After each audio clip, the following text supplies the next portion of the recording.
8 का।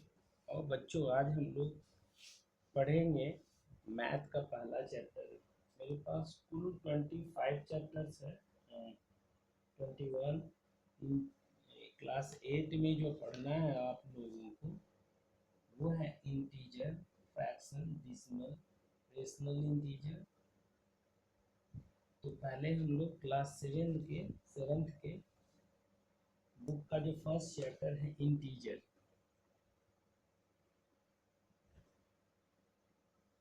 इसको देखते हैं। इंटीजर कहते किसे हैं? सबसे पहला चीज तो इंटीजर क्या है कि नंबर जो होता है, ठीक है, होल नंबर जो है या whole number with negative and positive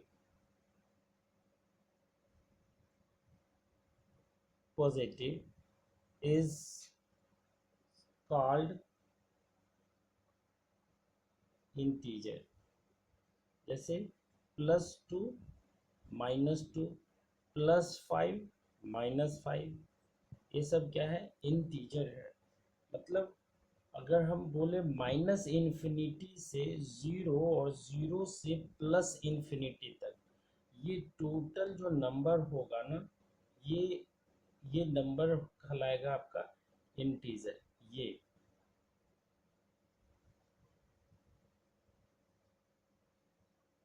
पूरा नंबर क्या कहलाएगा? इंटीजर कहलाएगा। समझ में आ रहा है? इंटीजर क्या है? तो -इन्फिनिटी से 0 तक और 0 से +इन्फिनिटी तक अगर एक नंबर लाइन पे आप इसको दिखाइएगा ना, तो मान लो कि यहाँ पे 0 ले लें, तो 0 ले ले तो इधर की और पूरा जितना होगा वो क्या हो जाएगा? -इन्फिनिटी, और इधर क्या हो जाएगा? +इन्फिनिटी। ठीक, तो ये यहाँ से यहाँ तक जो लाई करेगा ना, इसी को हम लोग कहते हैं इंटीजर। तो इंटीजर हमेशा होल नंबर में रहता है, मतलब फ्रैक्शन में इंटीजर ना रहेगा। ठीक, ये हो गया आपका फर्स्ट इंटीजर का डिफिनेशन। अब चलते हैं नेक्स्ट टॉपिक पे। वो है, इतना तो समझ में आ गया कि इंटीजर का, तो जैसे -6, तो ये क्या है? इंटीजर है। 6, तो ये क्या है? इंटीजर है। 1 1 2 क्या है? इंटीजर है। -1 1 2 ये क्या है? इंटीजर है। 3/2 क्या है? इंटीजर नहीं है। 5/6 ये इंटीजर नहीं है। ठीक है, ये इंटीजर नहीं होगा। इंटीजर कहने का अर्थ ही हो गया। ठीक, अब चलते हैं मल्टीप्लिकेशन।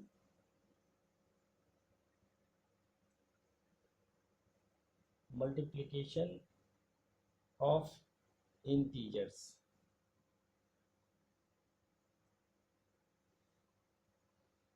इंटीजर्स का हम लोग मल्टीप्लिकेशन देखते हैं, तो रूल है मल्टीप्लिकेशन का। रूल जो होता है वो सिंपल होता है। अगर प्रोडक्ट है तो कहा गया फर्स्ट में प्रोडक्ट ऑफ 2 इंटीजर। अगर 2 इंटीजर, प्रोडक्ट ऑफ 2 इंटीजर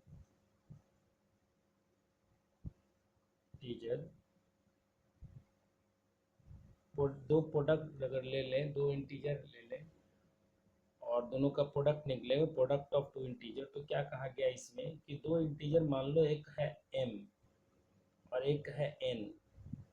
ठीक है, एक m है और एक n है। अब अगर ये दोनों को मल्टीप्लाई करोगे तो रिजल्ट जो आएगा, मान लो p आया, तो p भी एक इंटीजर ही होगा।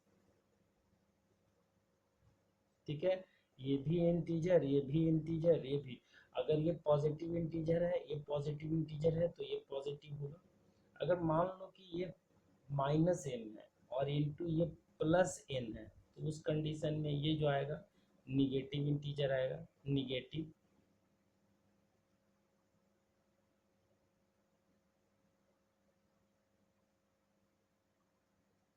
इंटीजर। ठीक है, ये हो गया फर्स्ट में, ये पहला हो गया, ये पहला केस हो गया, ये दूसरा केस हो गया, ये तीसरा केस हो गया इंटीजर का। जब हम इंटीजर को मल्टीप्लाई करेंगे दोनों निगेटिव हो, ये भी निगेटिव और ये भी नेगेटिव, तो उस कंडीशन में पॉजिटिव इंटीजर आएगा।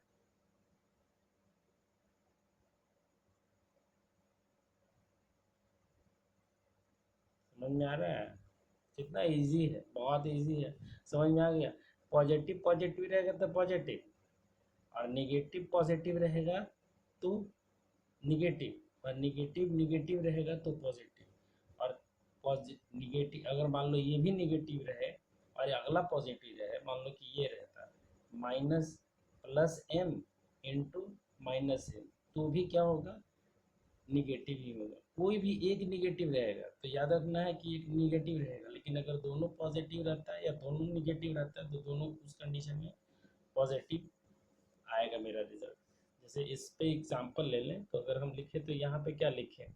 5 × 6 तो ये जाएगा 30। यहाँ पे आ जाए तो यहाँ पे क्या आ जाएगा? इसके इसके एग्जाम्पल पे ले तो क्या आ जाएगा? -5 × 6 तो -30। यहाँ पे आ जाए तो क्या आ जाएगा? इसके एग्जाम्पल पे ले तो क्या आएगा मेरे पास? -5 × -6 क्या आया? +30। और यहाँ पे क्या आ जाएगा? +5 × -6 = -30। तो ये नियम है, ठीक है, हमेशा याद रखने वाली चीज़ है। इसको आप मेमोरी में बैठा लीजिए, ठीक है। अब कुछ प्रॉपर्टीज ऑफ मल्टीप्लिकेशन है। प्रॉपर्टीज ऑफ मल्टीप्लिकेशन,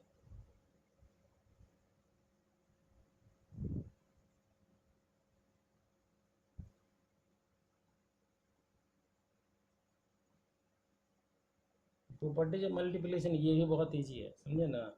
इसको समझ लीजिएगा।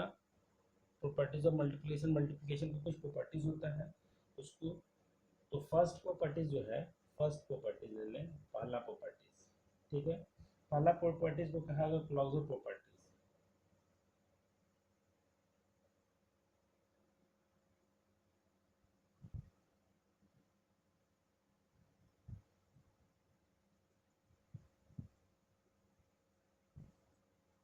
प्रॉपर्टी इसमें कहा गया ना कि दो अगर integer, the product of two integer is always integer. तो ये पहले भी बता चुके हैं। इसमें क्या कहा गया? प्रोडक्ट जो होगा, product of two integer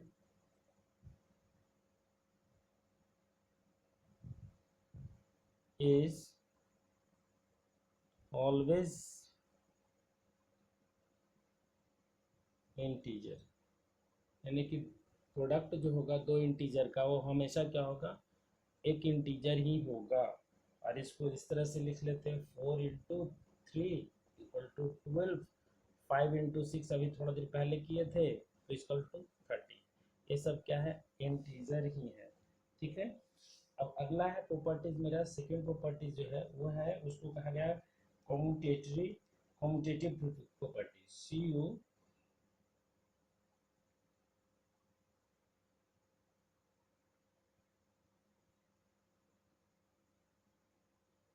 commutativity property. समझ में आ रहा है? कम्यूटेटिविटी प्रॉपर्टी मतलब CU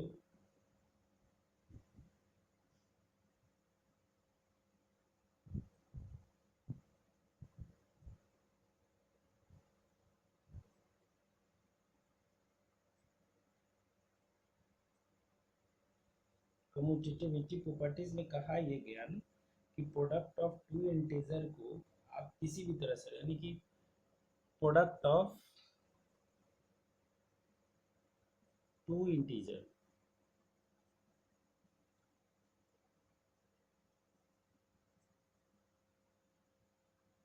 will be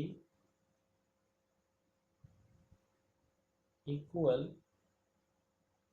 if sequence is reversed। उल्टा कर दिया जाता है। जैसे मान लो A × B लिखो बराबर B × A, ये बराबर ही होगा।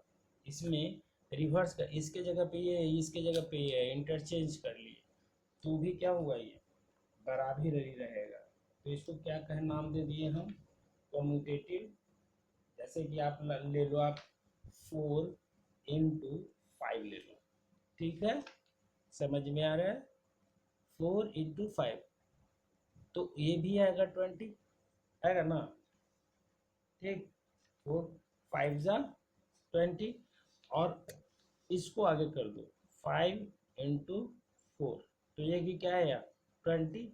अब ये दोनों 20 आ रहा है, तो इस तरफ वाला इक्वल तो इस तरफ वाला भी इक्वल हो जाएगा, तो हम लिख सकते हैं 4 into 5 इक्वल टू 5 into 4, ये हो गया, क्लियर है। अब चलते हैं इसका, एक और प्रॉपर्टी है associativity property.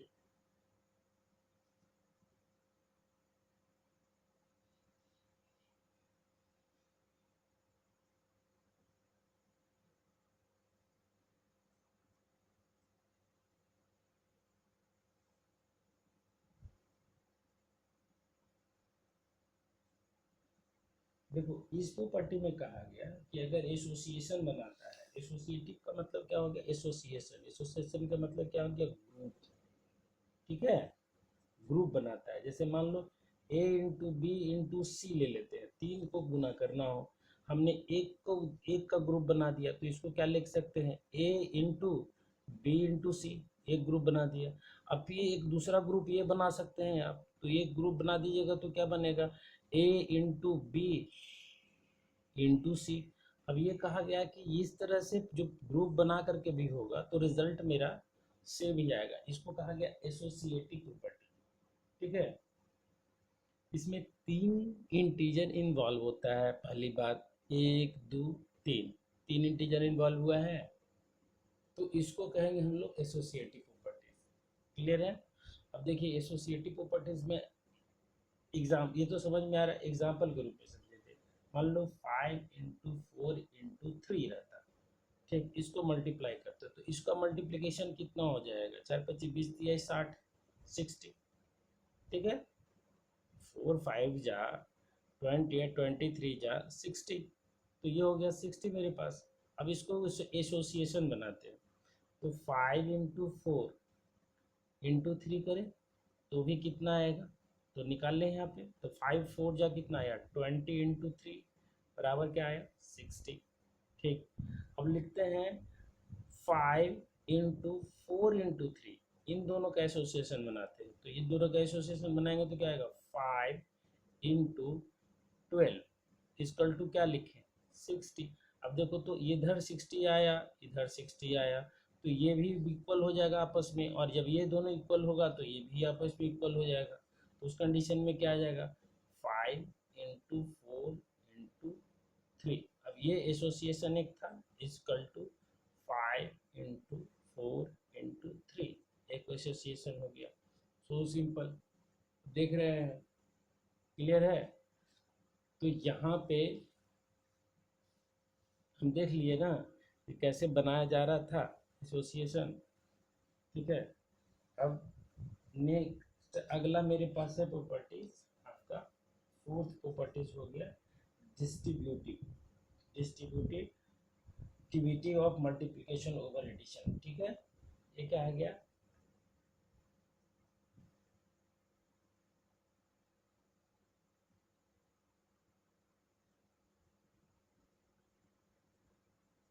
Distributivity of multiplication, ठीक है, मल्टीप्लिकेशन ओवर एडिशन, ये मेरे पास आया मल्टीप्लिकेशन ऑफ या distributivity of multiplication over addition. अब एडिशन और मल्टीप्लिकेशन, एडिशन पे हम लोग इसका कैसे यूज़ करते हैं, जैसे मान लो कि हमारे पास 3 दिया गया है, ठीक है, जैसे कि एक इंटीजर एक है, इंटीजर ए है, ठीक है, प्लस सॉरी मल्टीप्लिकेशन है तो ए इंटू बी प्लस सी कर दे, ओवर एडिशन था मेरे पास, एडिशन यहाँ दिया हुआ है, तो हम a इंटू बी प्लस सी रखें, तो ये जो है ये बराबर होगा किसके, तो पहले a से गुना कर दो b को और फिर इसको गुना कर दो a को c को, इसके बराबर होगा। ठीक है, ये हमेशा याद रखने वाली बात है। या इसी के इसके जगह पे कोई और भी रहता, जैसे कि मान लो कि रहता b प्लस सी, ठीक है, इंटू ए रहता, तो उस कंडीशन में भी वही होता, a इंटू बी, ठीक है, इंटू प्लस a इंटू सी, यहाँ पे प्लस साइन है, प्लस है, ठीक है, प्लस रहेगा, यहाँ पे भी प्लस रहेगा क्योंकि यहाँ पे a इससे पहले एक बार मल्टीप्लाई होगा प्लस के साथ, फिर ये इससे मल्टीप्लाई होगा। ध्यान से समझना है, ये पहले इससे मल्टीप्लाई हुआ, इससे मल्टीप्लाई हुआ, यहाँ पे लिखा गया, यहाँ पे आप इस तरह से भी लिख सकते हो, ए सी इससे पहले मल्टीप्लाई किए, उसके बाद इससे मल्टीप्लाई किए, तो क्या आएगा प्लस बी सी। ठीक है, तो दोनों तो सेम ही चीज़ है, एक ही चीज़ को रिप्रेजेंट कर रहा है, देख रहे हो आप, ए इंटू बी यहाँ पे भी है, ए इंटू बी यहाँ पे भी है, ए इंटू बी यहाँ है, यहाँ पे ए इंटू बी है, तो ए सी यहाँ पे ए सी आ गया, यहाँ पे बी सी आ गया, यहाँ पे ए इंटू बी है, यहाँ पे ए इंटू सी है, ए इंटू बी, ए इंटू सी। ठीक है, यहाँ पे देख रहे हैं ना, इस मल्टीप्लिकेशन में, चलो अब डिस्ट्रीब्यूटिव मल्टीप्लिकेशन ऑफ एडिशन में देख लेते हैं। अगर 3 डिजिट है a इंटू बी प्लस सी, तो ए बी इंटू ए सी आ गया। ठीक है, अगर यही b प्लस सी आगे रहता तो यहाँ पे क्या हो जाएगा ए सी, ठीक है, और यहाँ पे हो जाएगा A B, A B.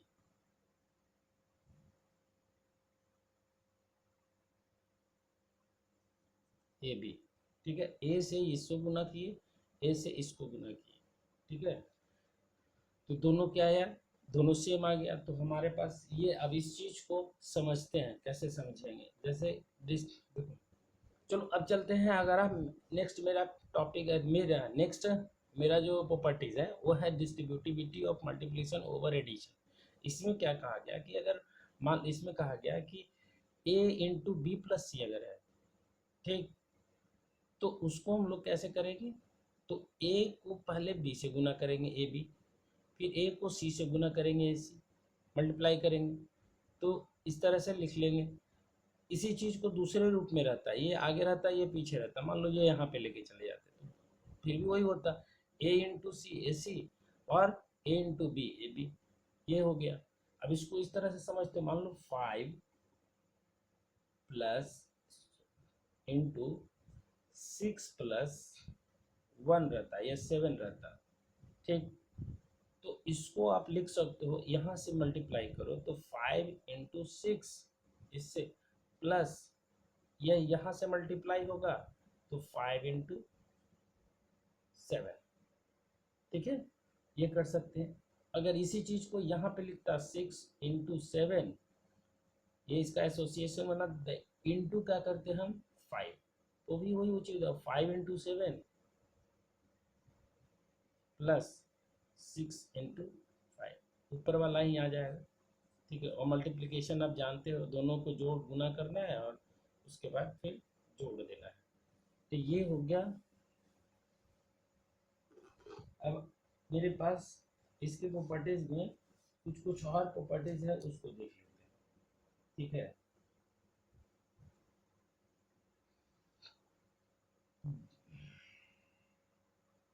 Distributivity, कुछ प्रॉपर्टी नंबर 5 4 हो गया था ना, 5 आप लेते हैं डिस्ट्रीब्यूटिविटी। इसमें कहा गया ना, डिस्ट्रीब्यूटिव में कहा गया कि अगर एग्जिस्टेंस है प्रॉपर्टीज में, जैसे मान लो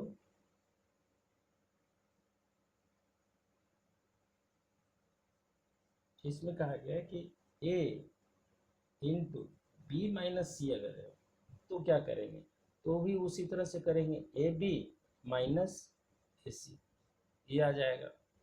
इसको इससे मल्टीप्लाई करेंगे, फिर इससे मल्टीप्लाई करेंगे, जैसा जिस साइन के साथ है उसको लिख देंगे, आ जाएगा मेरा result.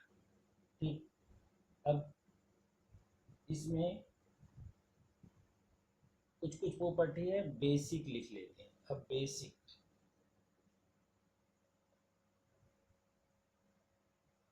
Properties of integer. Basic property integer का क्या क्या है उसको समझ लेते हैं। किसी भी इंटीजर को अगर हम, पहला इसमें है मल्टीप्लिकेशन,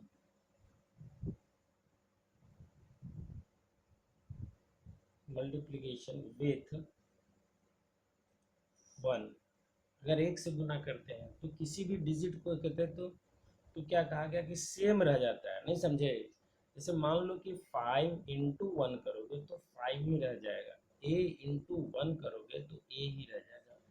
कोई भी इंटीजर पे अंतर नहीं पड़ता है। तो ये आ गया आपका पहला बेसिक। दूसरा बेसिक आ गया मल्टीप्लिकेशन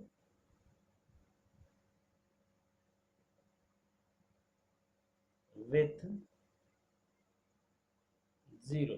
0 से करेंगे 0, देन रिजल्ट जो होगा result will be 0।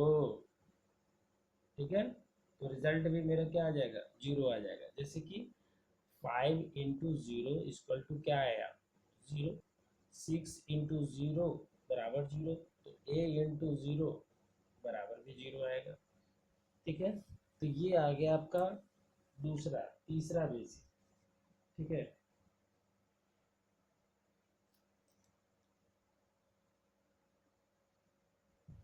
Multiplication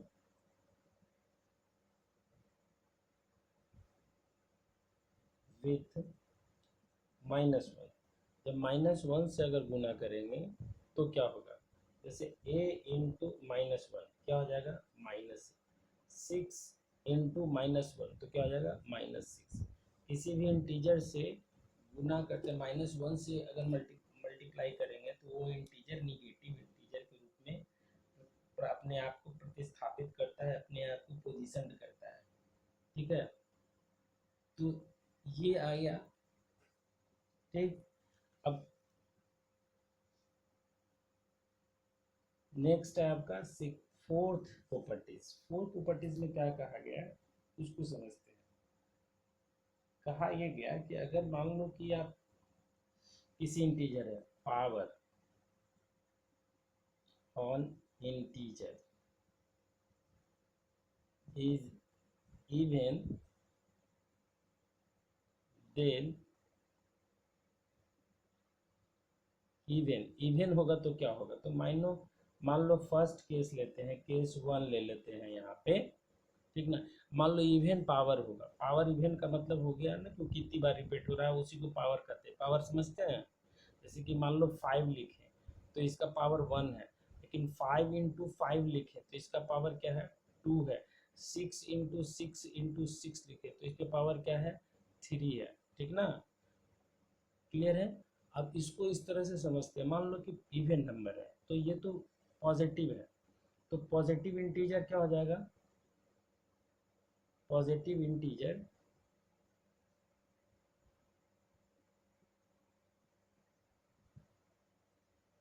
integer अगर है और इस पे पावर है n, तो पावर है इवन, तो हमारे पास रिजल्ट पॉजिटिव इंटीजर आएगा। पॉजिटिव इंटीजर इसको इस तरह से समझते हैं, मान लो -+5 पे पावर 2 है तो कितना आएगा 25। कैसे आया 25 भाई, तो इसको हम लिख सकते हैं 5 पे पावर 2 है तो इसको लिख सकते हैं 5 × 5। तो दो इंटीजर का प्रोडक्ट है और दो इंटीजर का दोनों पॉजिटिव है तो रिजल्ट भी क्या आ जाएगा मेरे पास पॉजिटिव। ठीक है, लेकिन मान लो -5 है और इस पे पावर है 2, तो उस कंडीशन में क्या होगा, तो उस कंडीशन में पॉजिटिव आएगा। कैसे -5 × -5। तो अभी हम प्रॉपर्टीज बताए थे कि दो निगेटिव इंटीजर मल्टीप्लाई होगा आपस में तो क्या देगा पॉजिटिव। तो ये पॉजिटिव होगा तो पॉजिटिव हो गया 25। क्लियर है, समझ में आ रही है बात। ठीक है, अब चलते हैं हम इसका अगला प्रॉपर्टीज पे, जब निगेटिव इंटीजर हो, मान लो कि पहला जो पावर है, जो पहला केस था क्या था, पहला केस में पावर जो था वो इवन था, अब क्या हो गया पावर ऑड। ऑड का मतलब आप समझ रहे हैं, 1, 3, 5, 7 सब इस तरह के रूप में हो, तब क्या होगा। तो कहा यह गया ना कि जैसे मान लो कोई निगेटिव इंटीजर है ए और इस पे पावर दे दिया आप ऑड, तो रिजल्ट में जो आएगा ना पी, वो भी निगेटिव इंटीजर होगा।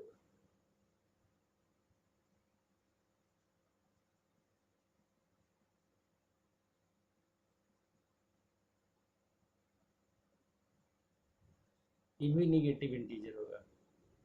ठीक है, अब इसको कैसे समझते हैं इसको, जैसे मान लो कि -2 पे पावर हम दे देते हैं 3, तो इसको कैसे लिखेंगे, तो -2 इंटू -2 इंटू -2 लिखेंगे। अब देखो तो दो लगातार पॉजिटिव इंटीजर है, निगेटिव इंटीजर है, तो ये दोनों मिलके क्या हो गया +4 इंटू -2।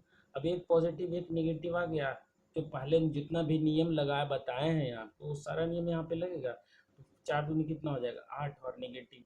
तो इस तरह से निगेटिव जब भी रहेगा तो हमारे पास निगेटिव इंटीजर आना ही है।